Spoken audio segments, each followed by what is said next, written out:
Muy buenos días, muy buenas tardes o muy buenas noches tengan todos ustedes, mis queridos amigos, mis queridas amigas y por supuesto, claro que sí, todos ustedes los que están en medio.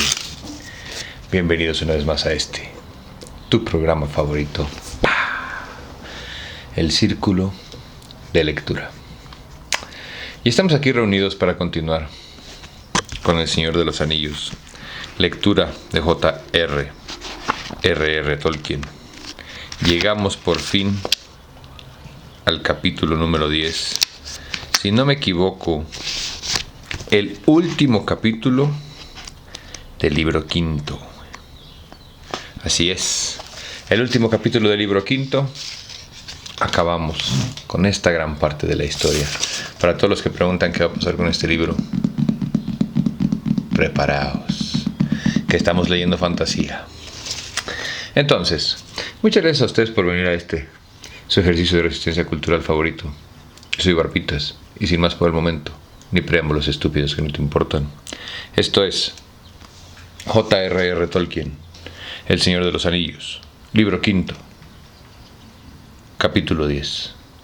La puerta negra se abre. Muchas gracias a ti por venir. 2 días después, el ejército del oeste se encontraba reunido en el Pelennor.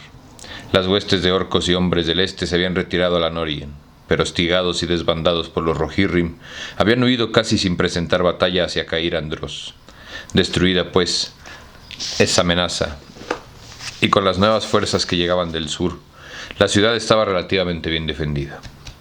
Ya los batidores informaban que en los caminos del este, y hasta la encrucijada del rey caído, no quedaba un solo enemigo con vida. Ya todo estaba preparado para el golpe final. Una vez más, Legolas y Gimli cabalgarían juntos en compañía de Aragorn y Gandalf, que marchaban en la vanguardia con los Dúnedain y los hijos de Elrond. Merry, avergonzado, se enteró de que él no los acompañaría. «No estás bien todavía para un viaje semejante», le dijo Aragorn, «pero no te avergüences. Aunque no hagas nada más en esta guerra, ya has conquistado grandes honores. Peregrin será la representación de la comarca, y no le envidies esta oportunidad de afrontar el peligro, pues aunque haya hecho todo tan bien como se le ha permitido la suerte, aún no ha igualado tu hazaña. Pero en verdad, todos corremos ahora un peligro igual. Tal vez nuestro destino es encontrar un triste fin ante la puerta de Mordor, y en tal caso, también a vosotros os habrá llegado la última hora, sea aquí o donde quiera que os atrape la marea negra. Adiós». Merry siguió observando de mala gana los preparativos de partida. Peregrin lo acompañaba, pero también él estaba abatido. Su padre marcharía a la cabeza de una compañía de hombres de la ciudad, pues hasta tanto no se lo juzgase, no se podría reintegrar a la guardia. En esa misma compañía partía Pippin, soldado de Gondor. Merry alcanzó a verlo no muy lejos, una figura pequeña pero erguida entre los altos hombres de Minas Tirith. Sonaron por fin las trompetas, y el ejército se puso en movimiento. Escuadrón tras escuadrón, compañía tras compañía. Dieron media vuelta y partieron rumbo al este, y hasta después de que se perdieran de vista en el fondo de la carretera que conducía a la calzada, Merry se quedó ahí. Los últimos yelmos y lanzas de la retaguardia centellaron a la luz del sol de la mañana y desaparecieron a lo lejos, y Merry aún seguía ahí, con la cabeza gacha y el corazón oprimido, sintiéndose solo y abandonado. Los seres que más quería habían partido hacia las tinieblas en el distante cielo del este, y pocas esperanzas le quedaban de volver a ver a alguno de ellos. Como llamado por la desesperación, le volvió el dolor del brazo. Se sentía viejo y débil, y la luz del sol le parecía pálida. El contacto de la mano de Berehil lo sacó de estas cavilaciones. «Vamos, maese Perian», dijo el muchacho, «veo que todavía te duele. Te ayudaré a regresar a las casas de curación. Pero no temas, volverán. Los hombres de Minas Tirith jamás serán derrotados. Y ahora tienen al señor Piedra de Elfo, y también a Beregón de la Guardia».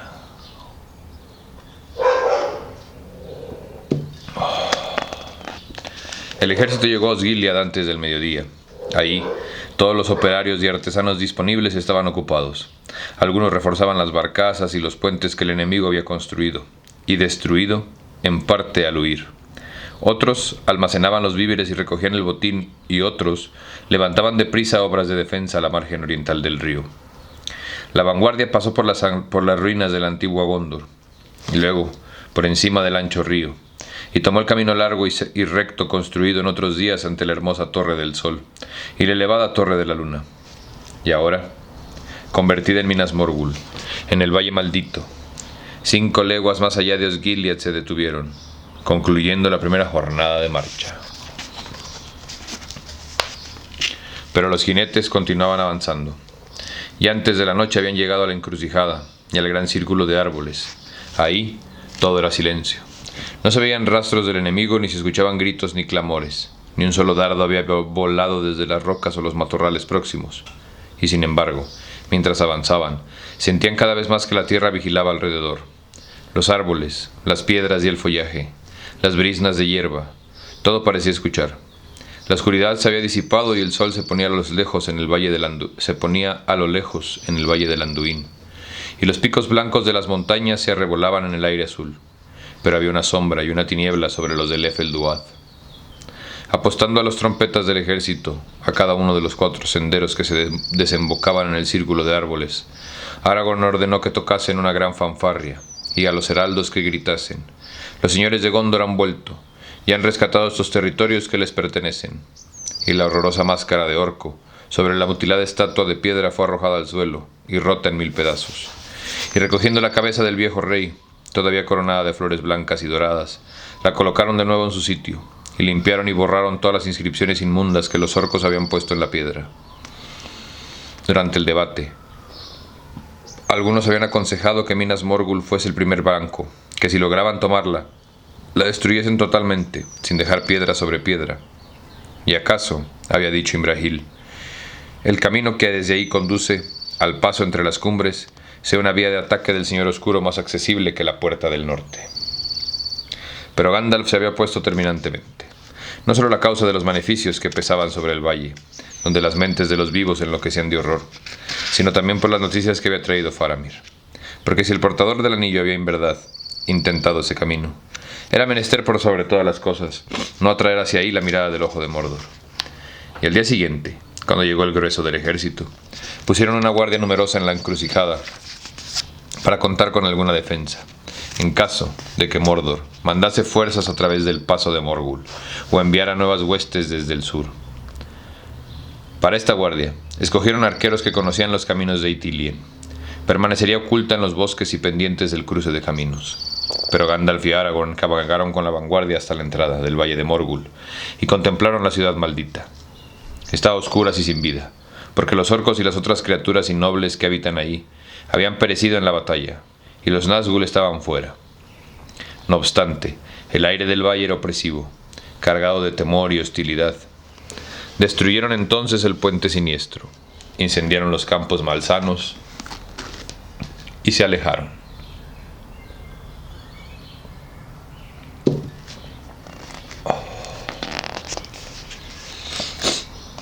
Al día siguiente, el tercero desde que partieran de Minas Tirith, el ejército emprendió la marcha hacia el norte.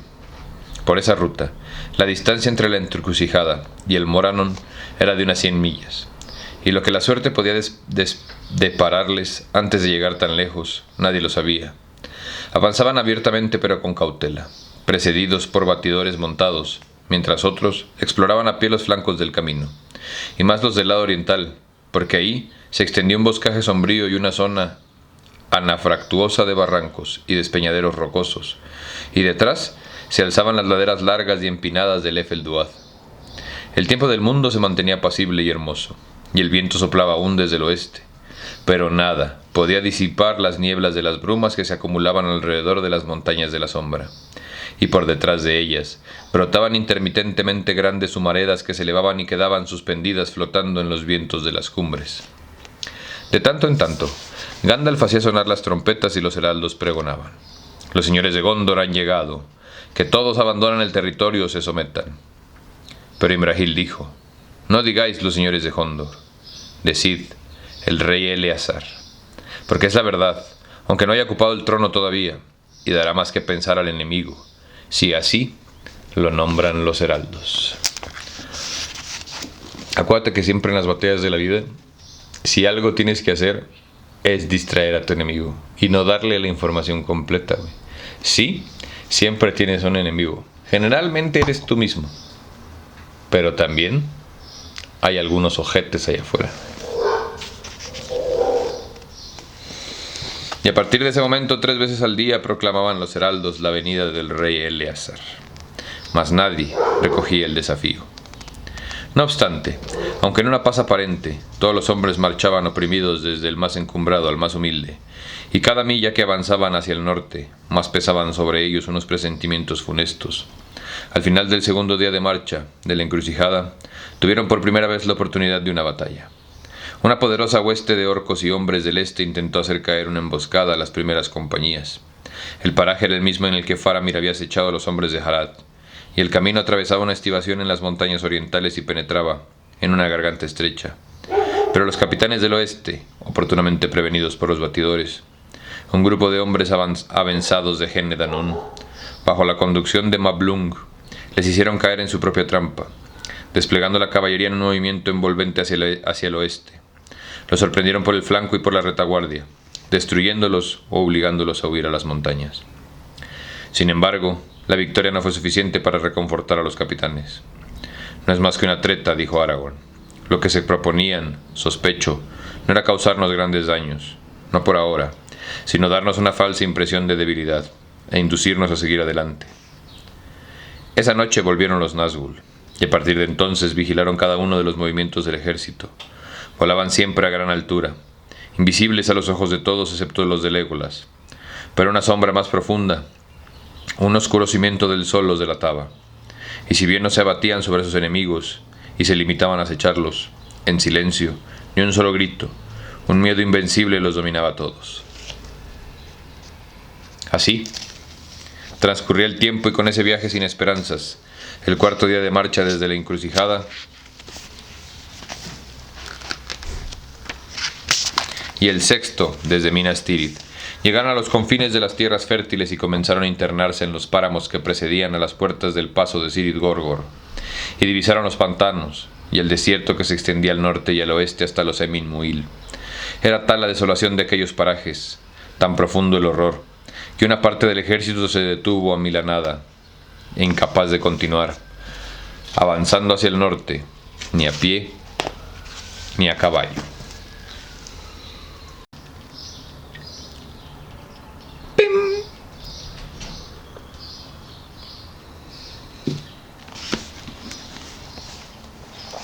Aragorn los miró, no con cólera sino con piedad, por lo que todos eran hombres jóvenes de Rohan, de lejano Folde Oeste, o labriegos venidos desde los Arnak, para quienes Mordor había sido desde la infancia un hombre maléfico y a la vez irreal, una leyenda que no tenía relación con la sencilla vida campesina, y ahora se veían a sí mismos como imágenes de una pesadilla hecha realidad, y no comprendían esta guerra, ni por qué el destino los había puesto en semejante trance.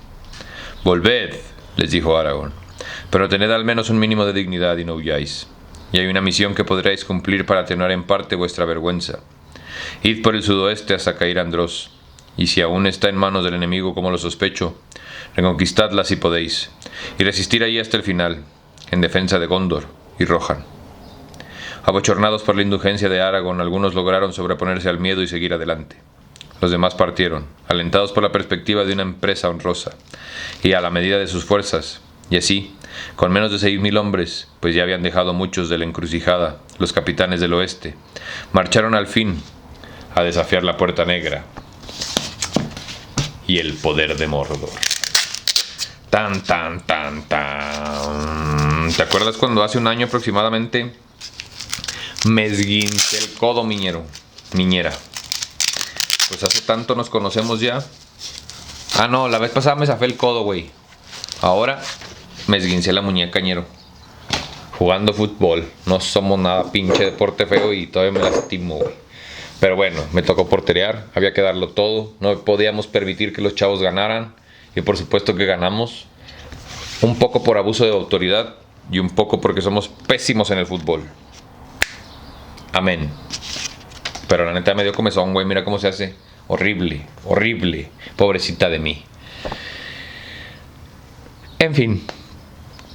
Ahora avanzaban lentamente, esperando a cada momento una respuesta. y en filas más compactas, comprendiendo que evitar batidores o pequeños grupos de avanzada era un despilfarro de hombres.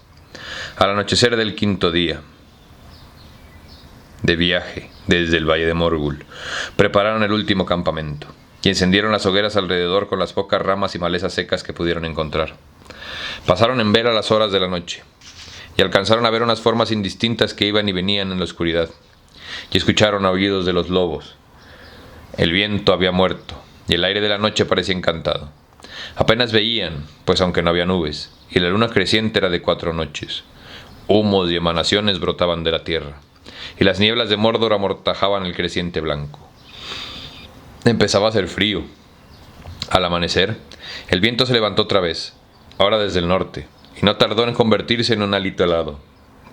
Todos los merodeadores nocturnos habían desaparecido, y el paraje parecía desierto. El norte, entre los pozos mefíticos, se alzaban los primeros promontorios y colinas de escoria, y roca carcomida, y tierra dilapilada, el vómito de las criaturas inmundas de Mordor.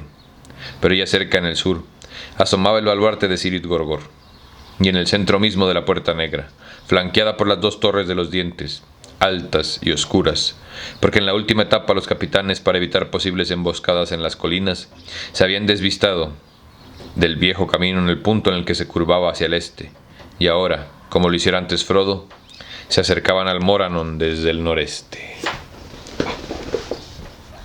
Los poderosos batientes de hierro de la Puerta Negra estaban herméticamente cerrados bajo la arcada hostil. En las murallas almenadas no había señales de vida. El silencio era sepulcral, pero expectante. Habían llegado por fin a la meta última de una aventura descabellada.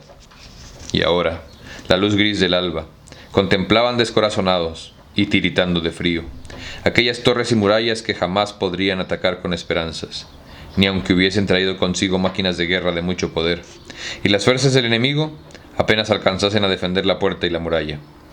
Sabían que en todas las colinas y peñascos de alrededor del Morannon había enemigos ocultos, y que del otro lado, en los túneles y cavernas excavados bajo el desfiladero sombrío, pululaban unas criaturas siniestras. De improviso vieron a los Nazgûl revoloteando, como una bandada de buitres por encima de las torres de los dientes, y supieron que estaban al acecho, pero el enemigo no se mostraba aún. No les quedaba otro remedio que representar la comedia hasta el final. Aragorn ordenó al ejército del mejor modo posible, en 2 grandes colinas de piedra y tierra que los orcos habían amontonado en años y años de labor. Ante ellos y hacia Mordor se abrían como un foso y un gran cenagal infecto y unos pantanos pestilentes. Cuando todo estuvo en orden, los capitanes cabalgaron hacia la Puerta Negra con una fuerte guardia de caballería, llevando el estandarte y acompañados por los heraldos y las trompetas. A la cabeza iban Gandalf de primer heraldo, y Aragorn con los hijos de Elrond, y Éomer de Rohan, e Imrahil, y Legolas y Gimli, y Peregrin. Todos fueron invitados a seguirlos, pues deseaban que todos los pueblos enemigos de Mordor contaran con un testigo. Cuando estuvieron al alcance de la voz, desplegaron el estandarte y soplaron las trompetas, y los heraldos se adelantaron y elevaron sus voces por encima del mundo amenazando: «Salid, amenazado de Mordor. Salid», gritaron, «que salga el Señor de la Tierra Tenebrosa, se le hará justicia, porque ha declarado contra Gondor una guerra injusta y ha devastado sus territorios. El rey de Gondor le exige que repare los daños y que se marche para siempre. Salid». Siguió un largo silencio. Ni un grito ni un rumor llegó como respuesta desde la puerta de los muros, pero ya Sauron había trazado sus planes. Antes de atestar el golpe mortal, se proponía jugar cruelmente con aquellos ratones. De pronto, en el momento en que los capitanes ya estaban a punto de retirarse, el silencio se quebró. Se oyó un prolongado redoble de tambores, como un trueno en las montañas, seguido de una algarabía de cuernos que estremeció las piedras y ensordeció a los hombres. Y el batiente central de la Puerta Negra rechinó con estrépito y se abrió de golpe, dando paso a una embajada de la torre oscura. La encabezaba una figura alta y maléfica, montaba en un caballo negro. Si aquella criatura enorme y horrenda era en verdad un caballo, la máscara de terror de la cara más parecía una calavera que una cabeza con vida.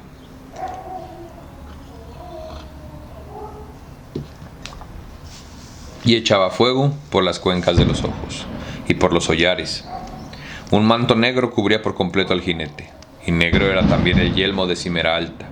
No se trataba, sin embargo, de uno de los espectros del anillo. Era un hombre y estaba vivo.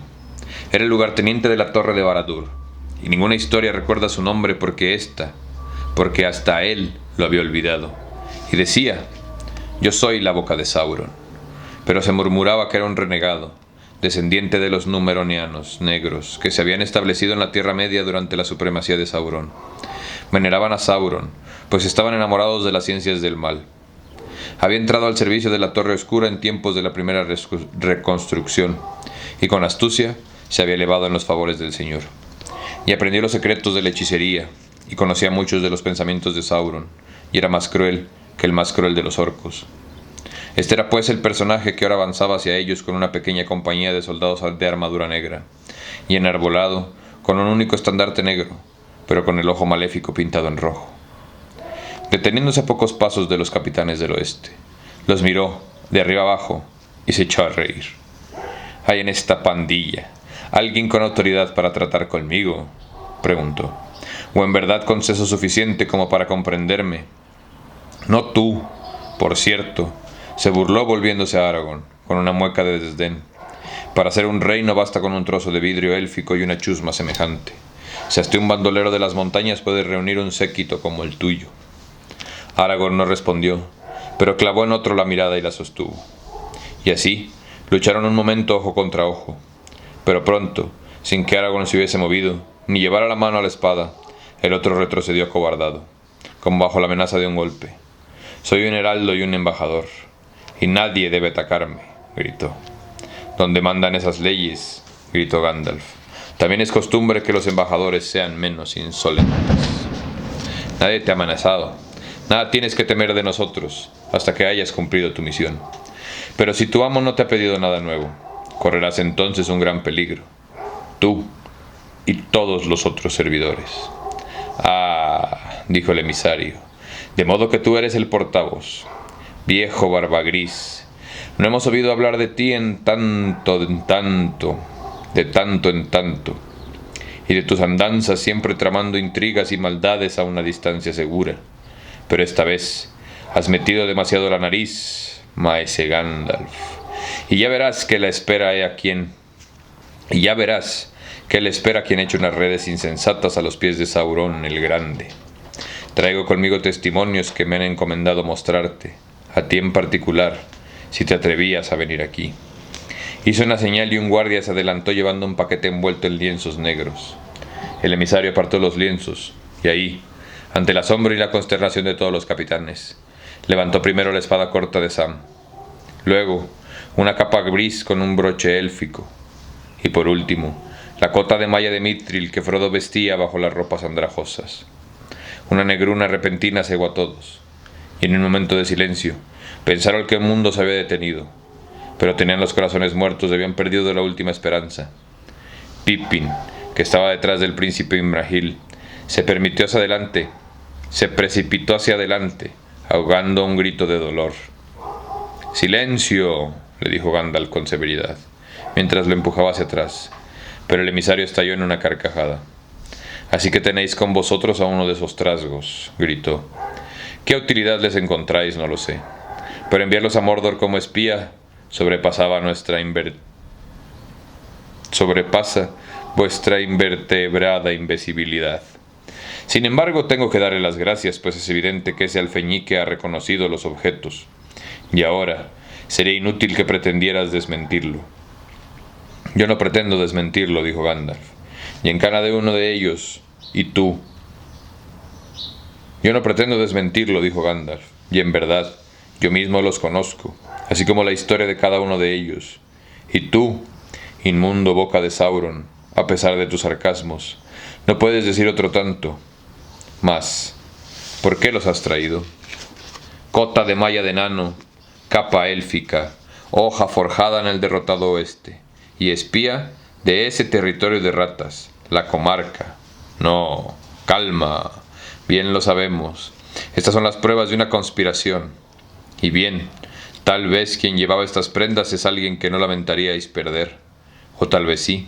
¿Acaso alguien muy querido? Si es así, decididlo deprisa, con el poco seso que aún nos queda, porque Sauron no simpatiza con los espías y el destino de éste depende ahora de vosotros. Nadie le respondió, pero viendo las caras grises de miedo y el horror de todos los ojos, volvió a reír, pues le pareció que estaba ganando la partida.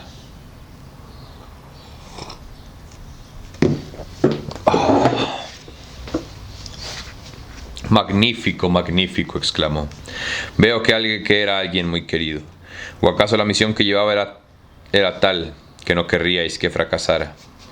Pues bien, ha fracasado, y eso tendrá que soportar el lento tormento de los años, y tan largo y tan lento como solo pueden conseguirlo nuestros artificios en la gran torre. Ya nunca más será liberado, salvo tal vez cuando esté quebrado y consumido, y entonces irá a vosotros, y veréis lo que le habéis hecho. Todo esto le ocurrirá ciertamente, a menos que aceptéis las condiciones de mi señor. Di esas condiciones, dijo Gandalf con voz firme, pero quienes lo rodeaban vieron la angustia en el semblante del mago, y ahora parecía un anciano decrépito, aplastado y derrotado al fin. Nadie pensó que no las aceptaría. He aquí las condiciones, sonrió el emisario, mientras observaba uno a uno a los capitanes. La chusma de Gondor y sus engañados secuaces se retirarían enseguida a la orilla del Anduin, pero ante todo jurarán no atacar más nunca a Sauron el Grande, con las armas, abierta o secretamente. Todos los territorios al este del Anduin pertenecerán a Sauron para siempre y solo a él. Las tierras que se extienden al oeste del Anduin hasta las montañas nubladas y el paso de Rohan serán tributarias de Mordor, y a sus habitantes les estará prohibido llevar armas, pero se les permitirá manejar sus propios asuntos.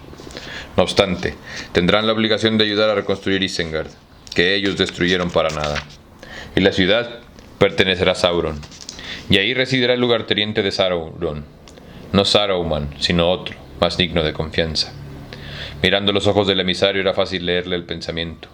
Él sería el lugarteniente de Sauron, y él mandaría en todo cuanto quedara del oeste. Él sería el tirano, y ellos los esclavos. Pero Gandalf dijo, es demasiado pedir por la devolución de un siervo, que tu amo reciba en el canje lo que el otro modo tendría que conquistar a lo largo de muchas guerras. ¿O acaso luego de la batalla de Gondor ya no confía en la guerra y ahora se rebaja a negociar? Y si en verdad tanto valoramos a este prisionero, ¿qué seguridad tenemos de que Sauron, vil maestro de traiciones, cumplirá su palabra? ¿Dónde está el prisionero? Que lo traigan y lo muestren, y entonces estudiaremos vuestras condiciones. A Gandalf, que lo miraba con fijeza, como en un duelo con un enemigo mortal, le pareció que por un instante el emisario no supo qué decir, aunque enseguida rió de nuevo. No le hables a la boca de Sauron con palabras insolentes, gritó. Pide seguridades. Sauron no da ninguna. Si pretendes clemencia, antes haréis lo que él exige. Estas son sus condiciones. Aceptadlas o rechazadlas. ¿Quién pensaría, güey, que hace unos meses me sentaba aquí, güey, con sudadera y poncho, cabrón, porque estaba insoportable el frío, y ahorita, carnal, me dan ganas de arrancarme la ropa, güey, hace un chingo de calor, pero no puedo prender el pinche ventilador porque audio. En fin, esas aceptaremos, dijo Gandalf de pronto. Se abrió la capa y una luz blanca centelló como una espada en la oscuridad. Ante la mano levantada de Gandalf, el emisario retrocedió, y Gandalf dio un paso adelante y le arrancó los objetos de las manos. La cota de malla y la capa y la espada. Los llevaremos en recuerdo de nuestro amigo, gritó. Y en cuanto a tus condiciones, las rechazamos de plano. Vete ya, pues tu misión ha concluido y ahora de tu muerte se aproxima. No hemos venido aquí a derrochar palabras con Sauron desleal y maldito, y menos aún con uno de sus esclavos.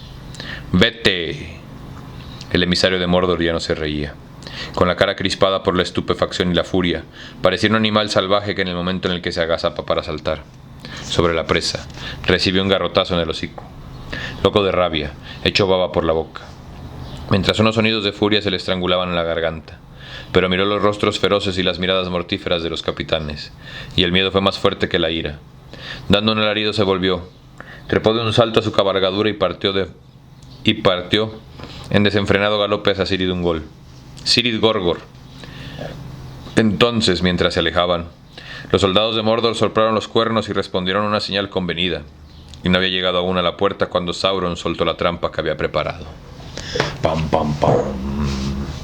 Los tambores resonaron, y las hogueras se encendieron. Las poderosas batientes de la puerta negra se abrieron de par en par, y una gran hueste se precipitó como las aguas turbulentas de un dique cuando levantaban una compuerta. Los capitanes del oeste volvieron a montar y se retiraron a galope, y un aullido de burlas brotó del ejército de Mordor. Una nube de polvo oscureció el aire, y desde las cercanías vino marchando un ejército de hombres del este que había estado esperando la señal oculto entre las sombras del Ered Luthui. Junto a la torre más distante, de las colinas que flanqueaban el Moranon, se precipitó un torrente de orcos. Los hombres del oeste estaban atrapados y de pronto en aquellos montes grises, unas fuerzas 10 veces más superiores los envolverían en un mar de enemigos. Sauron había mordido la carnada con mandíbulas de acero. Poco tiempo le quedaba a Aragorn para preparar la batalla. En una misma colina estaban él y Gandalf, y ahí enarbolaron el estandarte, hermoso y desesperado del árbol y las estrellas. En la colina opuesta flameaban los estandartes de Rohan y de Dol Amroth, caballo blanco y cisne de plata. Un círculo de lanzas y espadas defendía las dos colinas, pero al frente, en dirección a Mordor, ahí donde esperaban la primera embestida violenta, estaban los hijos de Elrond. A la izquierda, rodeado por los Dúnedain, y a la derecha, el príncipe Imrahil, con los apuestos caballeros de Dol Amroth, y algunos hombres escogidos de la torre de la guardia.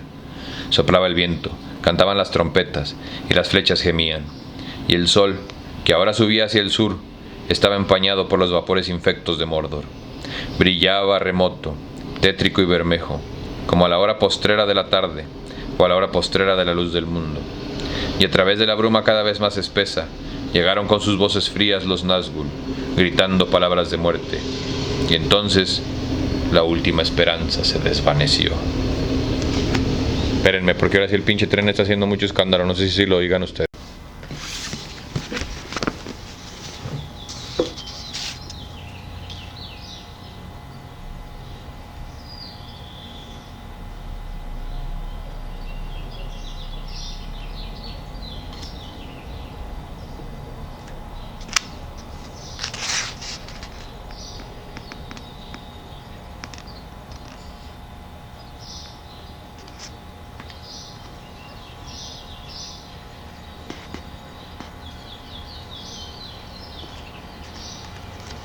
Me perdí, güey, no sé dónde me quedé, perdón.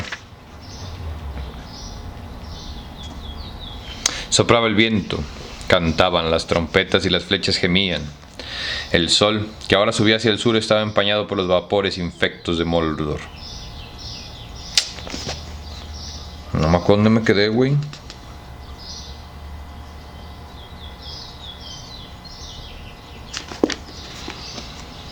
Soplaba el viento, cantaban las trompetas y las flechas gemían, y el sol que ahora subía hacia el sur estaba empeñado por los vapores infectos de Mordor. Brillaba remoto, tétrico y bermejo, como a la hora postrera de la tarde, o a la hora postrera de la luz del mundo.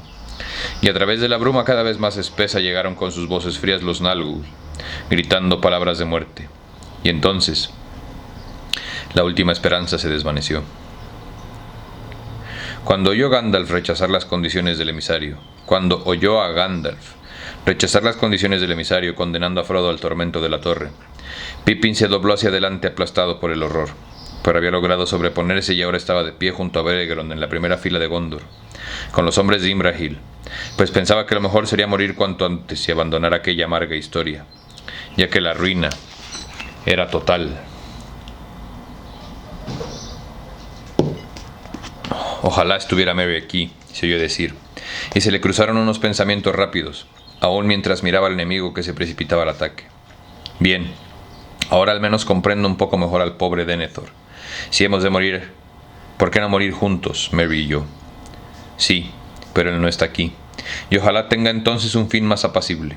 Pero ahora he de hacer lo que pueda. Desenvainó la espada y miró las formas entrelazadas de rojo y oro, y los caracteres fluidos de la escritura numeroniana centellaron en la hoja como un fuego. Fue forjada de propósito para un momento como este, pensó. Si pudiera herir con ella a ese emisario inmundo, al menos quedaríamos iguales, el viejo Merry y yo. Bueno, destruiré a unos cuantos de esa ralea maldita, antes del fin, Ojalá pueda ver por última vez la luz límpida del sol y la hierba verde. Mientras pensaba esto, cayó sobre ellos el primer ataque. Impedidos por los pantanos que se extendían al pie de las colinas, los orcos se detuvieron y dispararon una lluvia de flechas sobre los defensores. Pero entre los orcos, a grandes trancos, rugiendo como bestias, regó entonces una gran compañía de trolls de las montañas de Gorgoroth, más altos y más corpulentos que los hombres. No llevaban otra vestimenta que una malla ceñida de escamas córneas, o quizás esto fuera la repulsiva piel natural de las criaturas.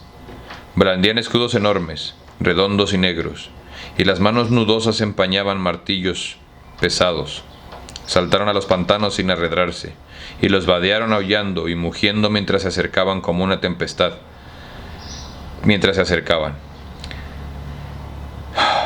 Saltaron a los pantanos y sin arredarse, y los vadearon, aullando y mugiendo mientras se acercaban. Como una tempestad se abalanzaron sobre los hombres de Gondor, golpeando cabezas y yelmos, brazos y escudos, como herreros que martillaran un hierro doblado al rojo. Junto a Pippin, Peregron los miraba aturdido, y estupefacto cayó bajo los golpes, y el gran jefe de los trolls que lo había derribado se inclinó sobre él, extendiendo una garra ávida, pues esas criaturas horrendas tenían la costumbre de morder en el cuello a los vencidos. Entonces Pippin lanzó una estocada hacia arriba, y la hoja de los ternés atravesó la membrana coriácea y penetró en los órganos, y la sangre negra manó a borbotones. El troll se tambaleó, y se desplumó como una roca despeñada, sepultando a los que estaban abajo. Una negrura y un hedor y un olor opresivo asaltaron a Pippin, y la mente se le hundió en las tinieblas. Bueno, esto no termina como yo esperaba, oyó que decía el pensamiento ya a punto de extinguirse, y hasta le pareció que se reía un poco antes de hundirse en la nada, como si le alegrase liberarse por fin de tantas dudas y preocupaciones y miedos. Y aún, mientras se alejaba volando hacia el olvido, oyó voces, gritos que parecían venir de un mundo olvidado y remoto. «¡Llegan las águilas! ¡Llegan las águilas!». El pensamiento de Pippin flotó un instante todavía. «Bilbo», dijo, pero no. Eso no ocurría en la historia de él. Hace mucho, mucho tiempo. Esta es mi historia, y ya se acaba. Adiós. Y el pensamiento del hobbit huyó a lo lejos, y sus ojos ya no vieron más.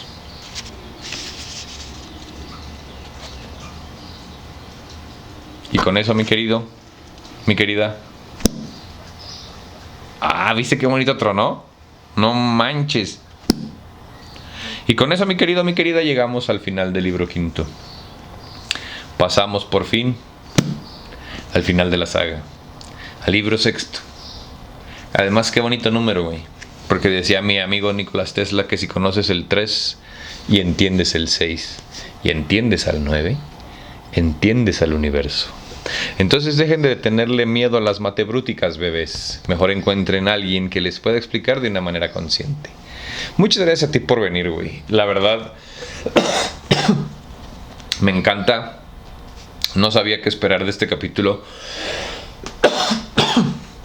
No puedo evitar, como fan de la saga, tener, pues obviamente, la imagen de esta parte de Peter Jackson, ¿no? De la película de Hollywood, cuando llegan a la puerta y sale esta cara como que no tiene cara, pero es una boca gigantesca, y que además, para verla bien, güey, tienes que verla en las versiones extendidas porque están todas recortadas como las pinches películas del Mediocre 5.